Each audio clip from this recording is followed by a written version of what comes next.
You want the quick trade. You just want to Q and get out, or Q and one passive auto and get out. Aurelia wants that extended fight where she can take full advantage of her passive and get these really long trades. And the thing I'm keeping my eye on the most is one of the first things that you pointed out here back in the first half of this draft, and that's the fact that you've got Twisted Fate and Talia on the same team here for Cloud9. The roaming potential to either one of the side lanes is incredible. Even if Alphari is playing back, we know still hanging in there, he's okay. Alphari walking it back up top too. As Santorin invades the enemy jungle. Oh no. Oh, no, indeed. Fudge, you are in a rough spot, my friend. The boy doesn't even have any mana. The barrels are already placed down. Alphari's going in. This is surely first blood here. Make sure Santorin slaps him at least once for the assist. He'll take the full-on kill. First blood for Team Liquid. That is huge. Fudge in trouble early here, but man, they should have given that kill over to Alphari. Top lane pretty much since the start of the game, ever since the minions collided, that's been the story, as it was level 1 where Alphari forced the PvP, and now we don't even have the time to look anywhere else because they're right back up top. Alphari and Santorin going in, both get stunned before anybody draws any aggro, so now the damage is coming down and Fudge is gone. It's a TP from both mid laners into the top side just to make sure, but at the end of the day, Fudge is still dead. That's still 2 minion waves underneath the turret, and things go from bad to worse for the Cloud9 at this point. And Santorin will pass off the blue buff back to Jensen here. Make sure the Azir's got plenty of mana to keep pushing out mid, but it's Blabber in top lane. Weaver's Wall coming around. Perks is here too. This is what we're talking about in Champ Select. The power of the roam with these two. But Santorin is there. The deer is here. And Perks is running away. Team Liquid turn it back around. Santorin's in hot pursuit. A slap upside the head for a double kill. And Udyr is running wild on Summoner's Rift in Season 11. Alphari played that so well, too, with the ultimate for the slow head. And Cloud9 are feeling this game slip away from him. Alphari on the gangplank, despite the fact that he's GP, despite the fact that we've been following his actions the entire game because it's all been about top, it's Santorin, the richest man on the map because he's got 3 out of 4 of those kills. This Udyr is having a great early game. Merc Tread's already fully completed, going after the Turbo Kim tank next to continue making the plays, and he's got Rift Herald still with half the timer. And when you're this far behind as Aurelia, you can't threaten the all-in, you can't stay enough because you don't have sustain to actually live through the poke, so you just become absolutely worthless in the 1v1. Holy cow, Shelly, stop getting distracted. None of those things matter. Ram your head into the turret. Okay, that was the most distracted Shelly I think I have ever seen, but they still get the turret up there in the tier 1. It is a 3,000 gold lead for Team Liquid. Gonna make sure she gets the second headbutt here onto the T2. There it goes. And half of that turret's HP is gone. Wants to hold it. That is one of the ones that you could actually just hold pretty much indefinitely, which I think is honestly the right choice. If you can just hold that freeze, your team can survive somehow on the map elsewhere, you have a chance. But we got a big old fight breaking out right now. Santorin going in. Vulcan probably going to go down. More damage flying out as Ven might be able to get one back. No, he will not dive into that. Santorin not low enough here. You could see that Santorin was approaching as they were taking the blue buff, but Santorin's smite was not onto the buff to steal it. It was onto Perks to engage options. So as a result, they do get picked off. They almost lose their bot lane tier 1. It probably is going to go down on this next wave to tactical. They also have lost quite a bit of damage actually on this mid lane tier 1 as well. So TL getting some pretty big advantages. Solo gold going the way of tactical here. He's going to be very, very rich. And now as they push up, they're looking for a pick here on Santorin, trying to make something happen, but TL is here in full force. TL ready to respond. Vulcan loses half HP, but a TP is coming in from Perks to join up in the fight. Sven walking himself over, Fudge doing the same. It is a 5-man invade from the side of Cloud9.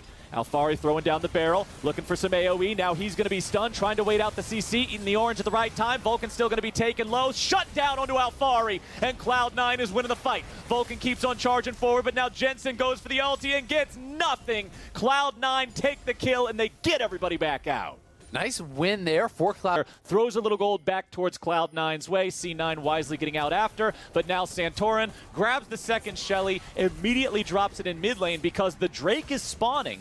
TL already has the first one. They can use this Rift Herald as a distraction. It's guaranteed to get the turret in mid that's already below half HP. Boom, there goes the headbutt on that one. The rest of the squad escorting it up, trying to make sure he gets the second charge, but Vulcan with the Hex Flash over the wall wants to go for the punish. Instead, it is Vulcan who gets punished with Tactical going in there. He does not die in retaliation. The seismic shove ain't enough to get him too far forward. And with the Azir turret summoned up, TL still feeling pretty safe. Ward dropped over the wall, sees Perks. Core JJ, I don't think you're going to try to initiate on him here. Everybody else doesn't have easy enough follow-up. One of you is Udyr.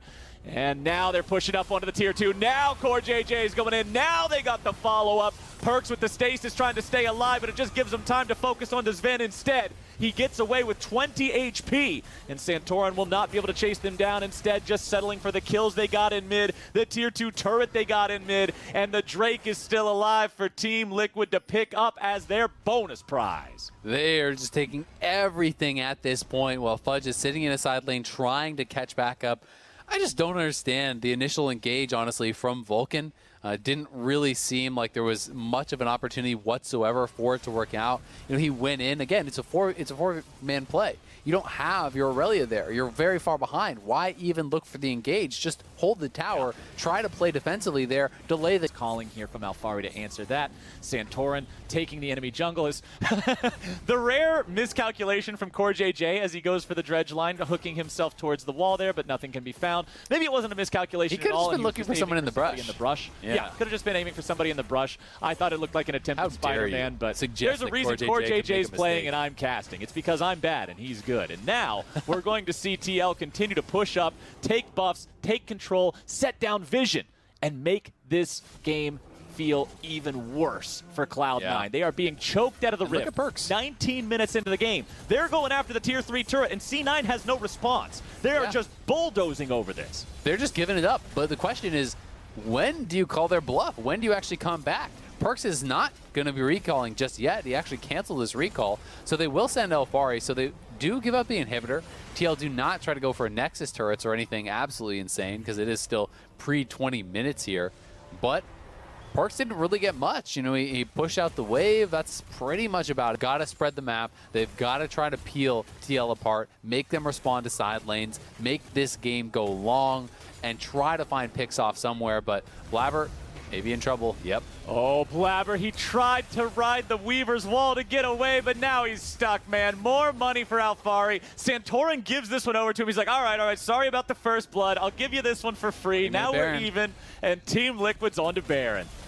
I mean, C9 knows it's happening, but what can you do about it? Do you even TP? And I guess the question is, are you kind of just accepting your loss if you don't try? It feels like they have no way to approach this. Their jungler's already dead, so they give the call to give up the Baron. But when you're already this far down, giving up a 20-minute Baron, to me, just feels like you're pretty much accepting defeat. It's going to require not only incredible play from Cloud9 at this point, but it will require TL to make new, because it's even more gold, it's even more combat power with the Baron buff active, and they're going to be able to clean up more towers on the map.